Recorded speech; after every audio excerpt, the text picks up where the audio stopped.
Hey there, welcome to the Emotional Revolution podcast. I'm Kayla Birch, and I'm here to help you break free from those emotional patterns that keep holding you back so you can step into alignment, reclaim your confidence, and create the life and business you've been dreaming of.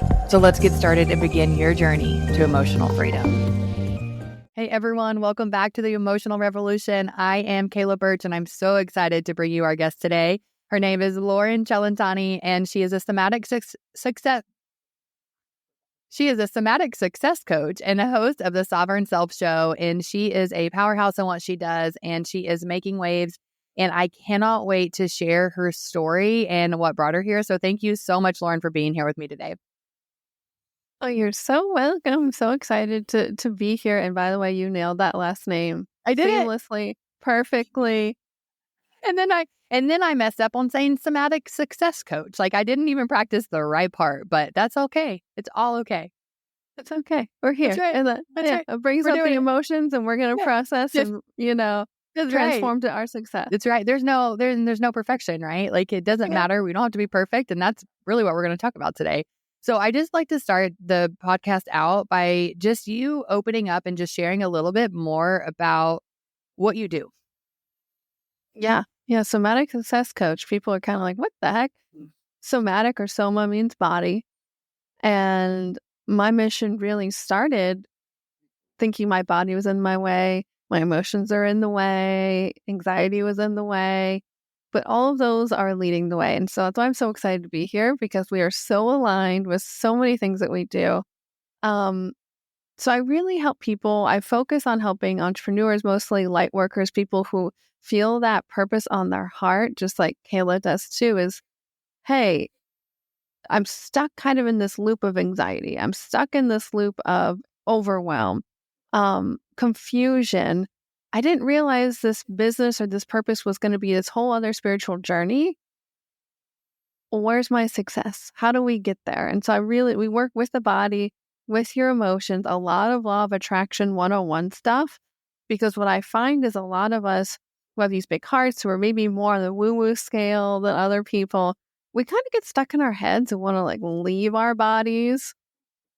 And the power is actually being present in our bodies and becoming the master of ourselves, of that emotional state, no matter what the turbulence, the waves, the oceans bringing us in, and just owning it. Because you mentioned it's not about perfection. There is no perfection.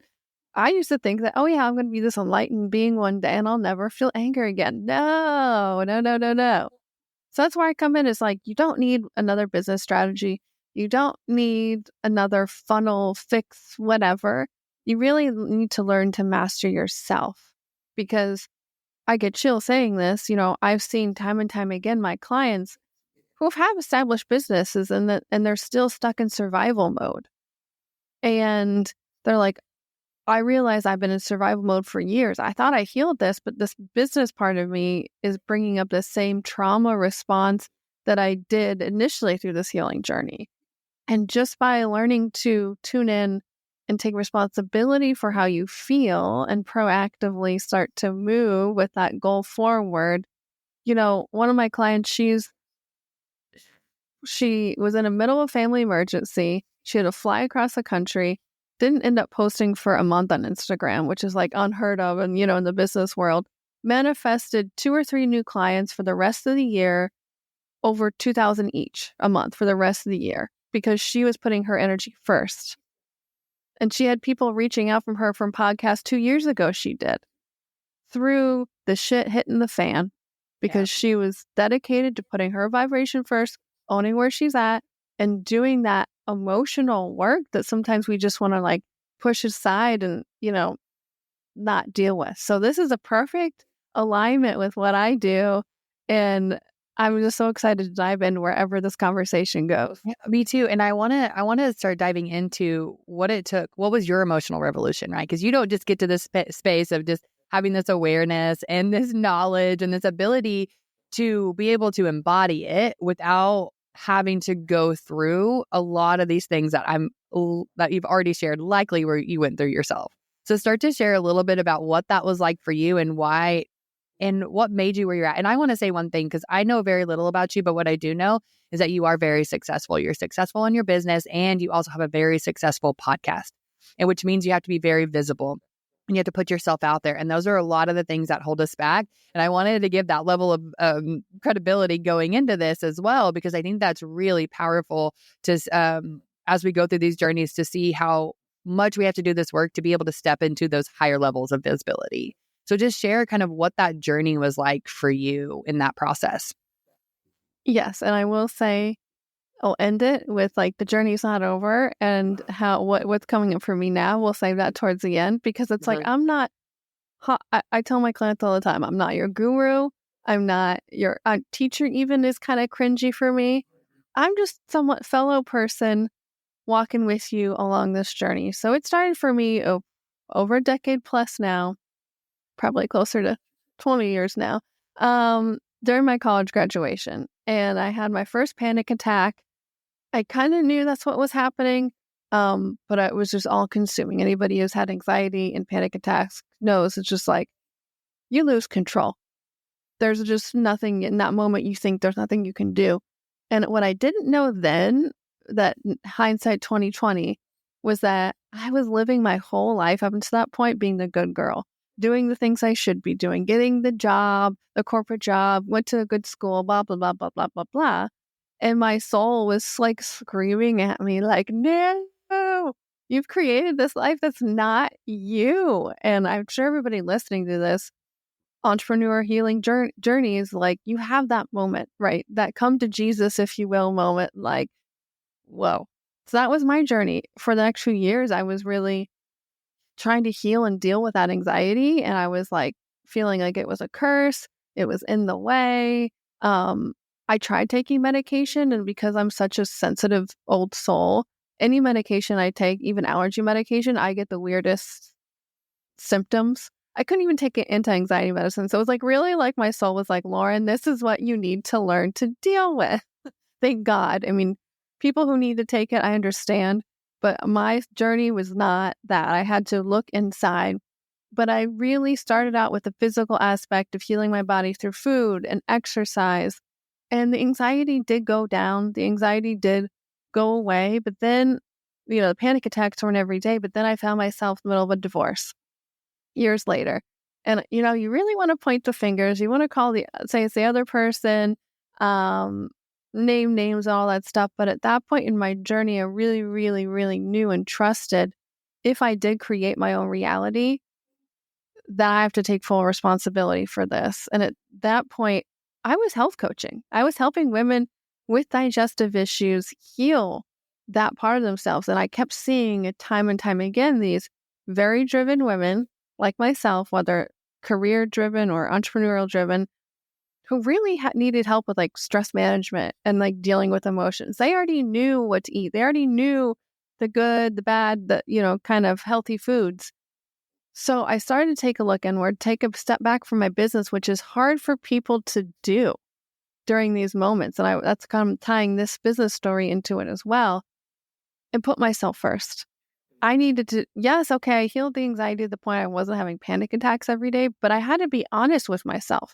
At this point, I really didn't know who I was. Like, yes, I started that journey, and it kind of opened my mind up to asking and wondering and questioning. But I had to tune in. I had to be okay with what I saw on the inside and love that. And so for the next few years, I really dove deep into all meditation, all of the kind of retreats, breath work, all the energy stuff, which I was already into. But there becomes a point where you know the things, and actually practicing and showing up and implementing them are a whole nother thing. And it was really working with that victim self, like wanting some knight in shining armor to come save me, or like just feeling seeing these loops, these patterns that I was in that I never saw before, the anxiety and the depression, this loop that I really was able to become the observer of through this journey. And so I felt this calling to really shift into helping women with anxiety. I had my podcast at the time. I'd started in 2018. which is called what was called Witchy Wellness Radio. This past year I changed the name because I changed. But I was scared, like scared shitless to like share my voice like publicly. Like I call it, and I'm sure people who are woo-woo have heard witch wounds before. It's like that fear of being seen. And that was a big deal for me. And that's why I started my podcast. It was like through the divorce and that relationship, I was really scared to speak my truth in a relationship in public. So that really helped me. As you probably are asking yourself now, really? She has trouble talking? Because now it's like the other side of that alchemy has taken place. But I kind of put my foot in there a few times around 2018 of, coaching and put like courses around healing women with anxiety.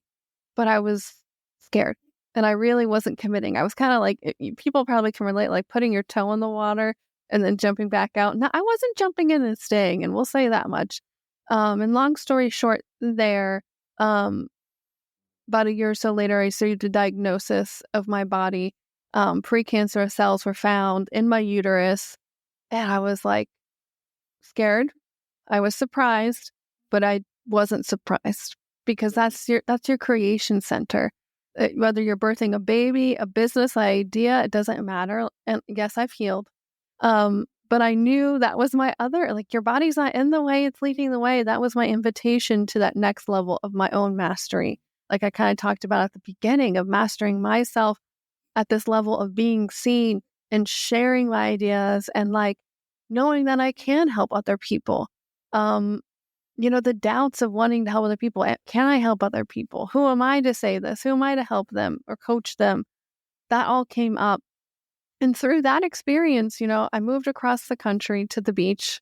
Now we're traveling full time for a few years. Manifested my partner. His middle name is Loren, by the way, Loren, which is like crazy. Mm-hmm. Our birthdays, I'm a numerology, like angel number girl. Our birthdays are palindromes. So if you change the 0 from the beginning to the end, it's like each of our birthdays. So many synchronicities happened from that diagnosis, from me going and saying, I need to look at this, because I had a lot of shame come up around that, shame of being seen, shame of just in general, how much that was literally ruling my life and how I was creating my reality around me, from the relationships I was in to where I was living, how I was sharing my truth with the world. To now, it's like when an emotion comes up, now we're traveling full time. We just got to Myrtle Beach for a few months and the ocean's like literally right there. It's absolutely amazing. And the shit's been coming up for me. I'm not going to lie. It's like we get the first night coming up, I've got huge waves of fear. This is the unknown. I can't control things. All these old things come up for me because when you commit to a new level, whether it's a coaching program or traveling or going on a retreat, when you commit to yourself at a new level of showing up, all of that old stuff is going to come to the surface. That's showing you that you are healing. That's showing you that it's working. Because if you think about walking into a dark cave and you have a flashlight, you turn the flashlight on, the cave is going to light up with light. The darkness is gone. So from an energetic perspective, when you raise your vibration up, all of the gunk, the dense stuff that's there that you might not realize is there comes up to the surface to be seen because it's ready to be shifted to just shifting state. Energy can't be created or destroyed. There's no bad emotions. It just wants to shift states into a different type of emotion, into a different point of view, so to speak. And that's my Roman Empire, is like, yes, your body and emotions are not in the way, they're leading the way. And those emotions are here because they want to be shifted. And the more we can be present with our bodies, which we can talk about more, I've just really tangential talked about this. Your body knows what to do. We just got to get out of the way. Right. We just have to get out of the way. And that really brings up point that you kind of started with. And one of the things that you had said was that you really had to learn to love yourself. And I really latched onto that because I think that's such a common statement or thought or belief, right? I have to learn to love myself and then I can start showing up. And you nailed so many things. Like clients all the time, one of their biggest things are visibility. Like it's so hard for them to get visible, to be seen. And it's because they don't like themselves, right? So we're always judging ourselves and we're criticizing how we're showing up because we're criticizing everything about us. And so we're not scared about what other people are going to think about us. We're scared that what we think about ourselves is going to be validated through another. And that's it, right? And then they're going to mirror back to us what we already think about ourselves. And so for that, I think that's a really important place because we hear all the time, like, well, I was scared, but I did it anyway. Or, I just started showing up and I did these things. And then people are left in these states of like, they just don't like themselves. And they're just like, I can't even see a version of me that does show up. I can't see a version of me that is present and that does all of these things. So what was that like for you? How did you go from that state of like toe in, toe out, toe in, toe out to in and then in and then in and then in? Like what really did you have to shift or be aware of to make that happen? Well, I will say the mistakes I made along that journey, which I didn't mention, and this popped in my head when you said that. When I quit my corporate job of over a decade and went all in on my coaching, I did not pre-pave, like what you just beautifully said, seeing myself in, feeling grounded, feeling supported. That jump for me really brought up some fear. And to the point of, I quit my job and then I was launching a mastermind within that next month, already planned, had the whole launch plan down to a T, like every single email ready to go, that kind of a thing. And I manifested a huge upgrade. I got so sick, like couldn't get out of bed for 2 weeks. I don't know if it was COVID, doesn't matter. But I was like, isn't this interesting? Because sometimes when you do take those quantum leaps, like your body has to catch up with you. Sometimes not. But for me, I really didn't. I knew I was ready to take the leap. I knew it wasn't in alignment anymore. I did it. But it was like, I wish I would have prepared myself a little bit more emotionally and vibrationally, because that was the same year where I was like, healed this, move across here, manifested this here, there. And then I was like, let's just keep going because it's addicting. You see all these things, momentum. And then this big thing knocked me down. It knocked me down for a few months. And, but also that was able to show me those parts where I wasn't loving myself too, where that fear was coming up. So yes, I could have, would have, should have really pre-paved that. For me, pre-paving is something Abraham Hicks says a lot about. Get out ahead of it. Just, you can start general, but you just start rampaging in this positive direction. And the more positive you feel, the more specific you can get about that topic, about leaving your corporate job, about starting the podcast, whatever it may be. I totally forgot what question you actually asked, so I don't even No, sure that's I'm okay. answering that. That's okay. I was loving your response. And what I was really asking was, how did you actually do it? How did you get out of your own way? Perfect. Like, what was that part for you? Yeah, I mean, humans in general, I would love to say that we would change just because we want to change, but usually it takes something scary. It takes the dark night of the soul. It takes that contrasty experience, whether it's divorce, anxiety, a scary diagnosis, losing a job, losing a loved one, to really get us outside of ourselves to see a different perspective of like, ooh, I'm not really living in alignment with who I want to be. So I think I just preface it with that, like, when things happen in our lives, we're not the victims to it. That's why I say your body and emotions aren't in the way, they're leading the way. That is like underlined under the experience of like change and growth and transformation. So sometimes that just happens to you, right? It's like things happen and you're like, ooh, I can either become a victim of my circumstances or I get this opportunity to change. I would say most of my experience honestly has been that, but now is like, as you continually become that master of yourself, the everyday emotional state doesn't have to be that huge, big, scary thing. It's the everyday little moments. Like when we moved into this Airbnb, I was like a frantic chicken with her head cut off, just like, we got to get the stuff from the car. up here and, just like, and my partner's like, take a breath, just slow down. And I'm like, here I am, like helping other people with this anxiety and stuff. And I'm just like in it. I am completely in it. And it's in those little moments, or whether you're in traffic or in the grocery store, that's where the real magic happens. Whether, you're have this goal in mind or not, but that self-mastery, to answer your question, I think that's like through this whole decade plus journey, that's really how you prepare yourself to take the jump. That's really how you learn to implement the growth, to start the growth. It's those in between moments. Yes, the big things are exciting and it makes a good story. Like I just told you guys, that everybody loves the hero's journey, but it's the everyday moments, the everyday opportunities. Yeah. And I think a lot of it's exposure, right? That's where a lot of people, so we get so familiar with our current discomfort, like we just like to stay in our discomfort. And then we get exposed, so we put our toe in the water and then, oh, that's too scary because it's so unfamiliar with what I know, even though it's uncomfortable, even though where I'm at is uncomfortable. So I think that a lot of it is just continuing on this journey of just exposure. And then the more you expose yourself, the more you get comfortable with that level and then that level of exposure. And then you expose yourself more and more and more. And you show up and then things start to shift because you're telling yourself it's safe and you're not falling into those traps of the stories. And one thing that was standing out to me when you were talking is about victimhood. And so you talk about victimhood a lot. And I love to look at victimhood from two separate spaces because we have what I've noticed in people and in myself is that we have two different ways that we play the victim. We play the victim where we need somebody else to save us, right? So we have that victim card. But there's also another often overlooked version of the victim, and that's you play the victim so you can now become the overcomer. And so we create situations in our life to overcome.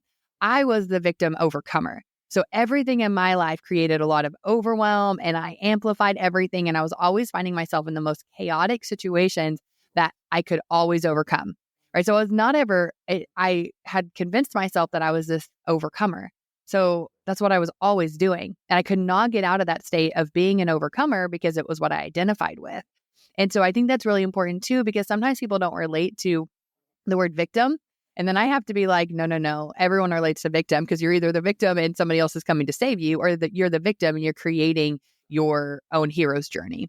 And I think that those two things are really important to recognize in the form of being visible. And so really laying that out there, do you find that, like, as you hear that, do you find that those are two like staple victim mentalities?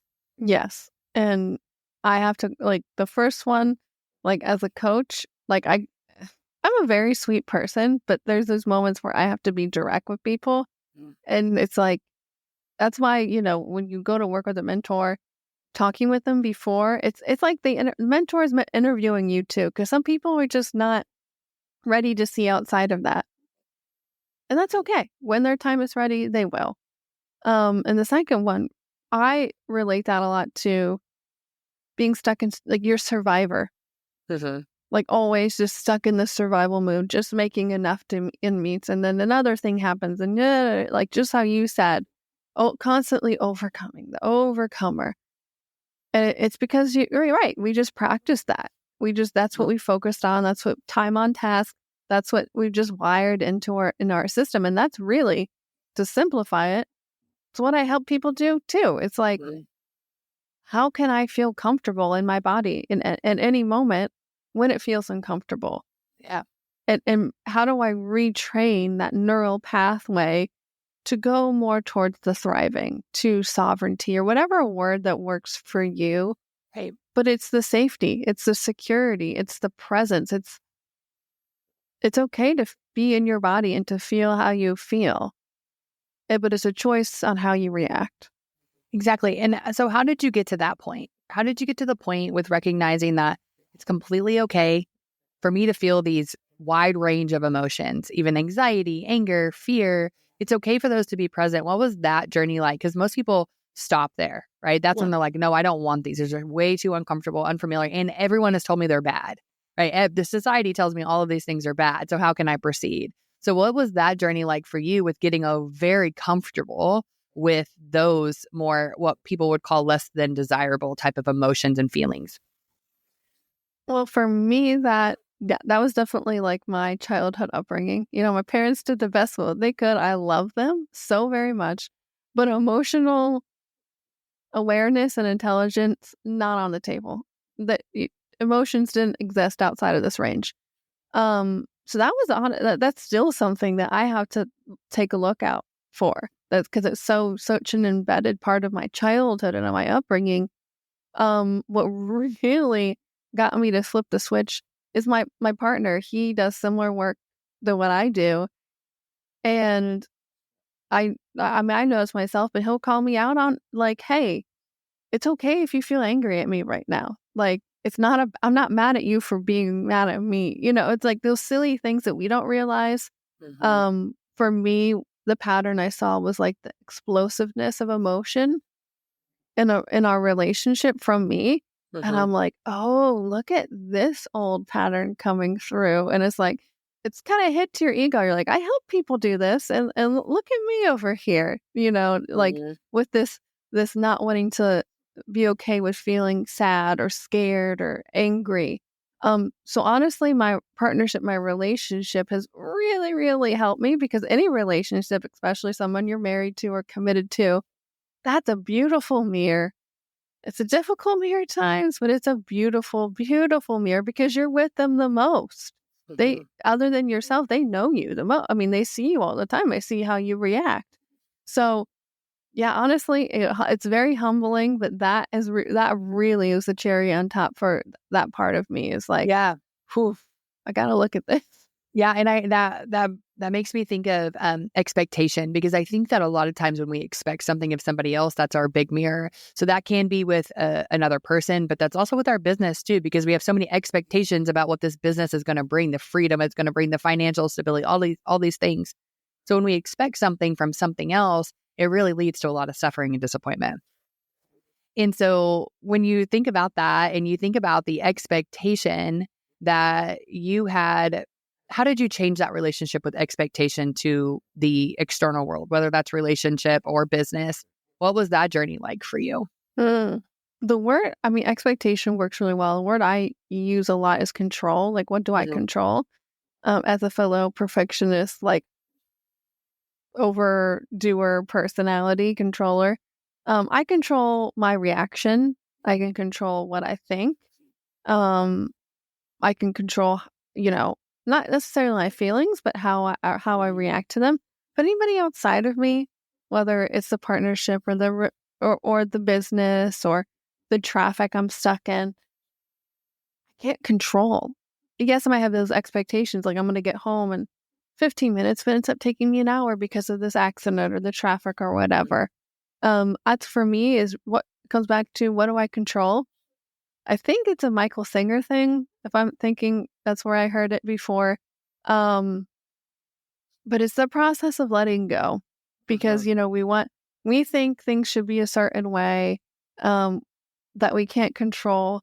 And that, I mean, that's what the work that we come in and to do, help people with is, you're doing all the things, whether it is your spiritual, energetic routine of meditation and breath work, and you're posting on social media, you're sharing your podcast, you're showing up in a 3D sense of the way.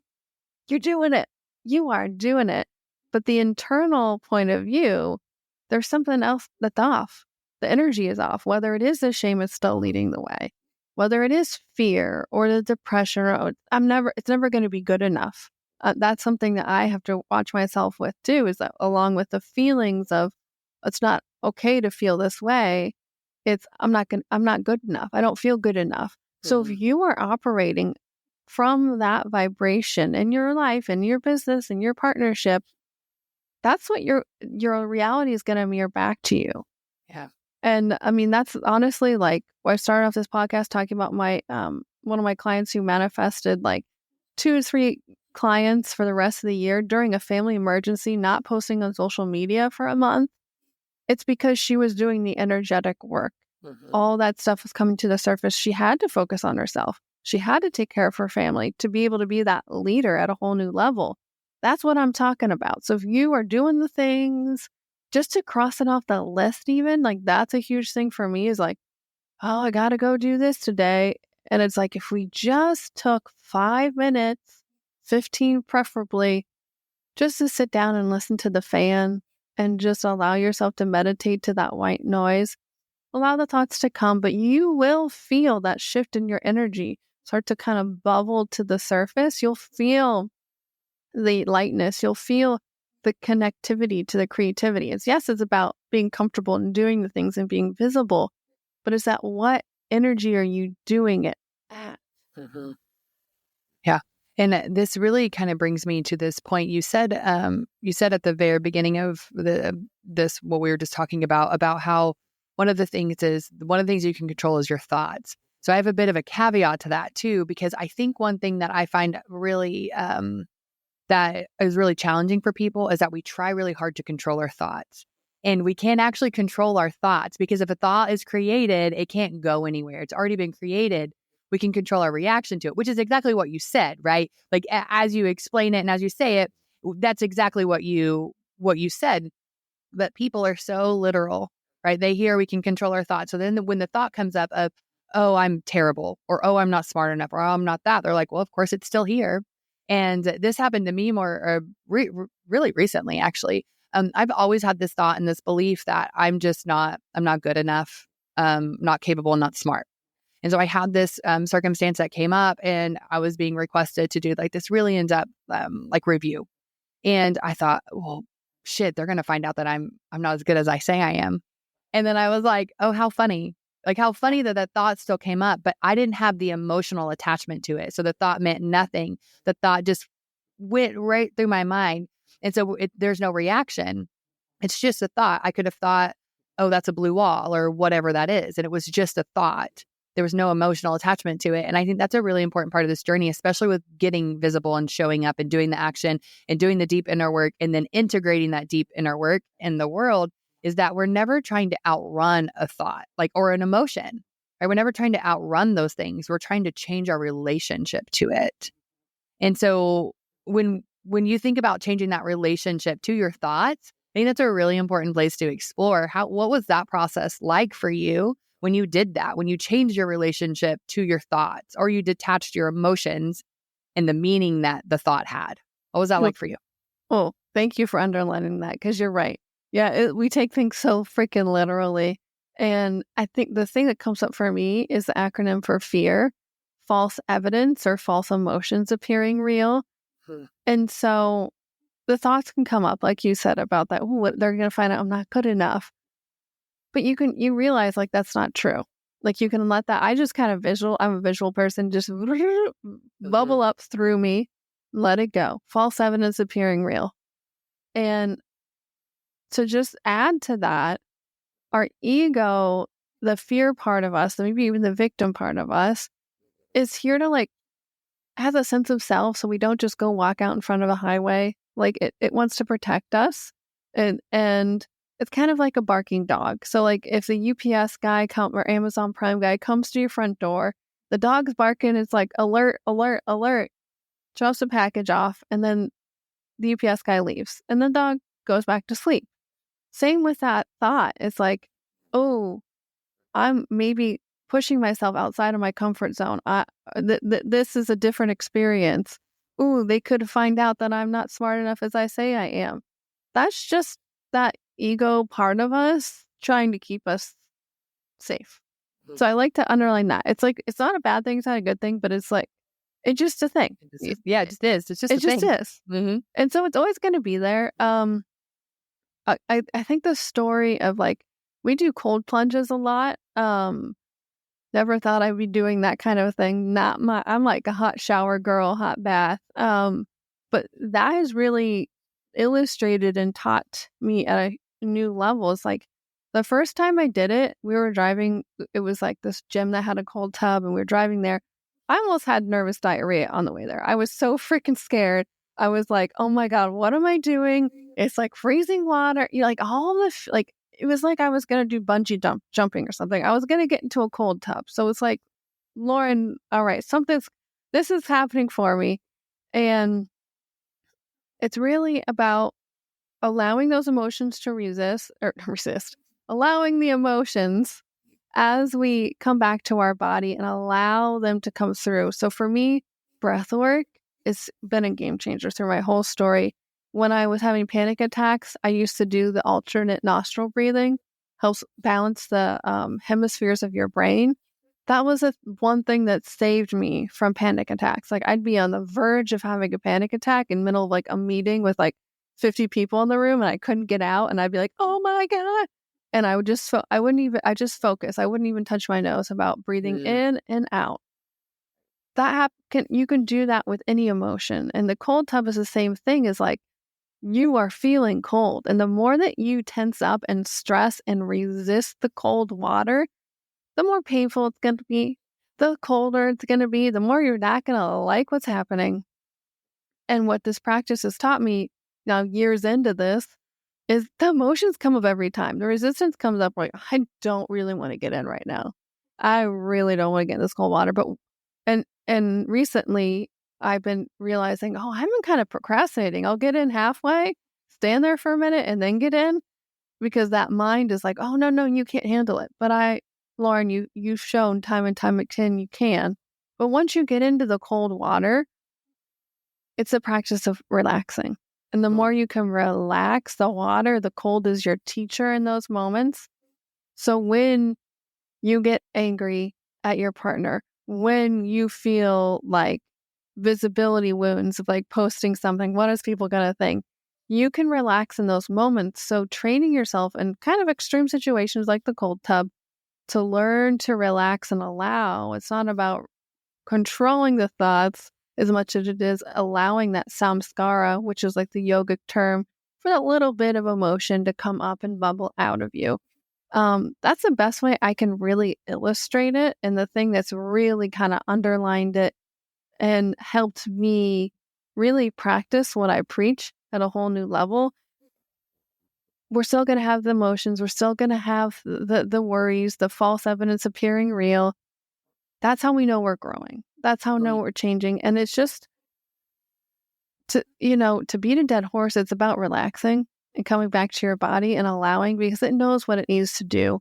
It's in the moments where we resist the most, it will persist the most. So I think, to answer your question, it's really just about relaxing and allowing, and whatever way works for you, find a simple system and just deploy that every time that you feel the uncomfortable, the emotions, whatever coming up. Yeah. And you said this earlier today, or you said this earlier about the ego always trying to keep us safe. And I think that there's one point that is really helpful for people to understand and for themselves is, what is it trying to keep me safe from? And then that's when you can really explore, like, what is the perceived danger that I have right now? And the more we understand that, the more we can actually mold it, shift it, dissolve it, transmute it into something else. So then it's like the dog, when the UPS guy comes to the door, it's like bark, bark, bark, bark, bark. The UPS opens the door for whatever, and you open it to sign your package, and the dog starts licking the UPS. It's like, you weren't even scared to begin with, buddy. Like, that was really false. Like, you were just fine. And so it's kind of like that. It's like, what are you actually scared of? And is it something to be scared of? Because fear is also really helpful in a way, or not in a way, it's very helpful because it shows us something. It either shows us that we're making shit up, right? Or it shows us exactly what we need to work on. Because there's so many things in life where it's actually, fear is really helpful to pull us back and observe, and gives us a little bit of separation from an action. And we don't have to use it to push us back. We can use it to push us forward, because sometimes there is competency that needs to be built. Sometimes there is a skill that needs to be built. Like, you probably shouldn't just be like, I'm going to do it. And you just open up your podcast and you just start speaking, and you have no idea what you're going to do. You don't even know how to put it on a platform. You should probably have a little level of competency first about what you're going to do, and then take messy action. It's not about having a laid out plan, because I'm not a person that has a laid out plan. Right? I'm not preaching that, but there is a level of, there's a reason why there's fear coming up, and just evaluate it and find the truth in it. Like, what is actually what I need to see here? Like, do I need to gain a skill? Do I need to improve this? Or do I just need to let go of the story that I'm telling myself about it, and I am completely competent as it is right now, and then I can gain more competency along the way? So I think there's so many different ways. I like to just look at it as changing our relationship with all the things with ourselves, with our thoughts, with our emotions, with our external environment, with our business, with our spouse. We're just changing the relationship of what we expected it to be and stepping into what it actually is. Like you've said, it is what it is. There's no resistance, and just allow that feeling to come up. So for you, when you've allowed that feeling to come up, what would you say? What would you share with everybody? Because I know that's a hard thing for people to do, is to be uncomfortable and to allow. So what has been the biggest growth for you? How do you think that's impacted if you were just to take your best guess, how has that impacted your business by just allowing what is to be what is? Yeah, I think the definition of insanity, doing the same thing over and over again, expecting different results. To just add on to what you just said, it's that part of mastering yourself that I've been talking about is, okay, well, what am I afraid of? What's the underlying thing that's coming up, the underlying belief, because that's what's creating my whole life, not just my business. So if I am practicing every single day this vibration of not enough, I'm going to show up and get those results in all areas. So the emotions coming up are a blessing, because you get to be able to deep dive into that. And a lot of the somatic work, that's what I do, is like just teaching people to get into their bodies, to feel where do you feel it in your body.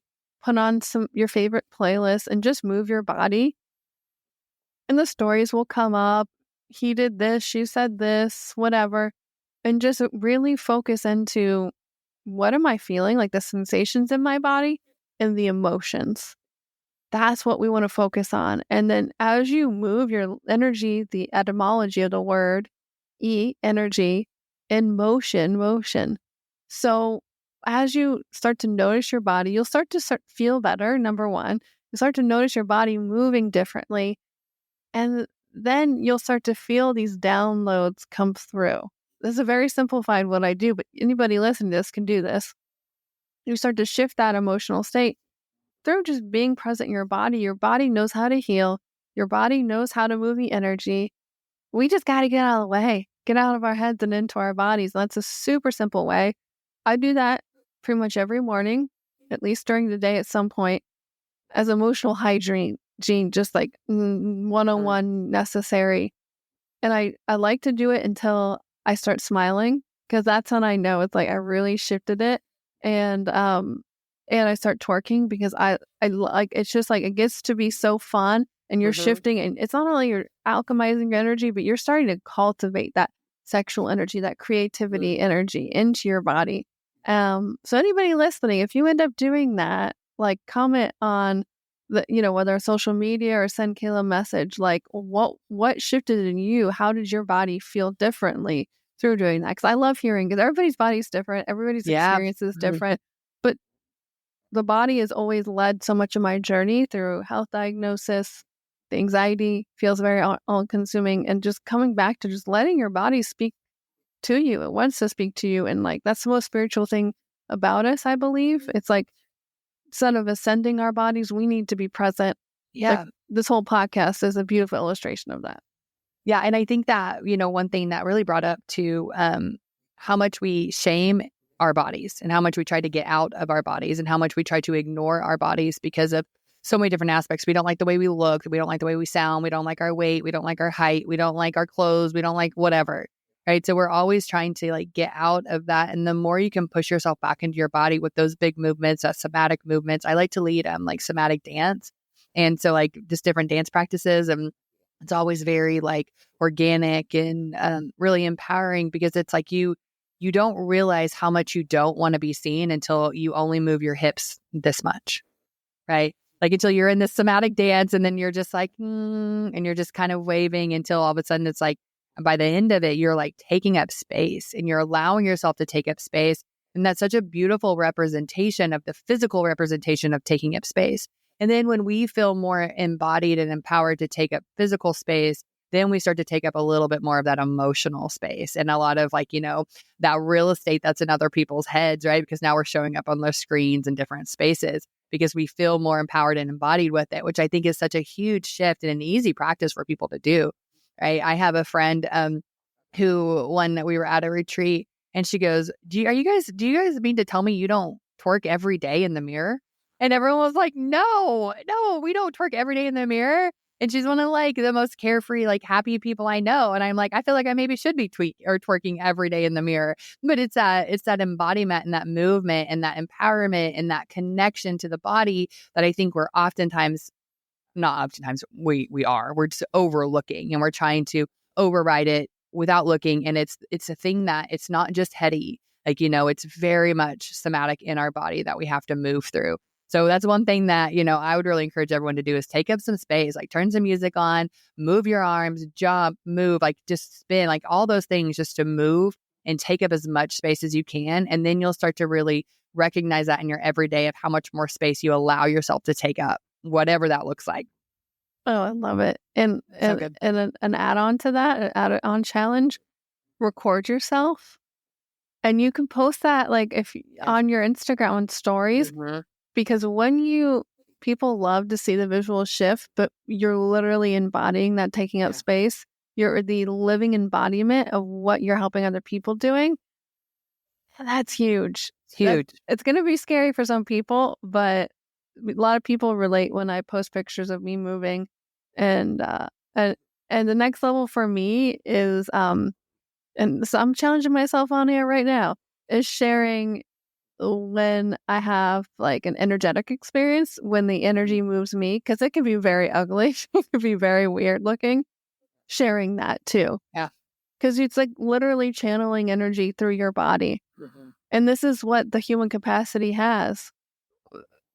Well, we're just over here stuck in our heads scared about posting things, so it's like...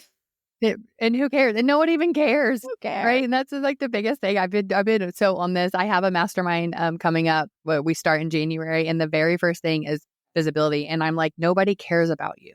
Like, it's not in a bad way, like in a very empowering way. Just freaking show up. It's totally okay.